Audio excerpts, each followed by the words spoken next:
2 days after a domestic violence case ended with a deadly officer-involved shooting on I-80 in Sacramento County, Sheriff Jim Cooper is calling for a change in California law. Yeah, he wants domestic violence to be classified as a violent felony, saying offenders should not qualify for some early release programs. ABC 10's Garshpal Sangha is here now in the studio with more tonight. Yeah, Chris and Laura, the sheriff highlighted 2 cases in his message to the public, and one of them was about what happened over the weekend in Sacramento County. And that's a frustration here in California, where you can't treat domestic violence seriously. Sacramento County Sheriff Jim Cooper taking to social media, sharing his frustration with how California treats domestic violence. He says while it is a felony, it is not classified as violent felony. And its name is violence, domestic violence. It should be a violent felony. And we've got to change that law here in California.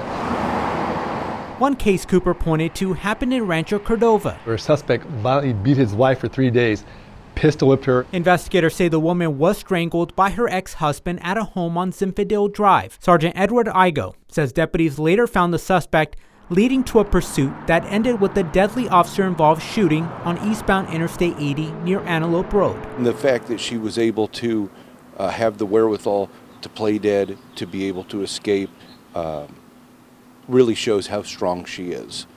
And thank God that a Good Samaritan allowed her to essentially hide in their home until deputies were able to arrive and secure her safety.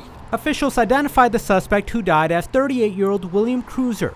Court records show he has had prior domestic violence incidents, but it is unclear whether he has ever been released early from custody. At the end of the day, the list of violent felonies in the state of California is extremely short. Domestic violence really needs to be included into that, because these are the people that victimize and abuse essentially the person that they're supposed to care the most about. Any father or mother out there with young daughters, this is an issue. It is prevalent in our society. We've got to change it, and it starts with our lawmaker.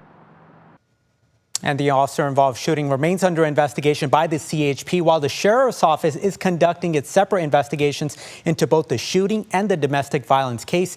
Meanwhile, Sheriff Cooper says he is willing to continue to push lawmakers to add domestic violence to California's list of violent felonies. Laura? Yeah, powerful story. Garshpal Sangha, thank you.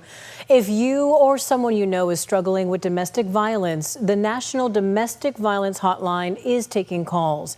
That number is right there on your screen, 1-800-799-7233. You can also chat with someone online at thehotline.org.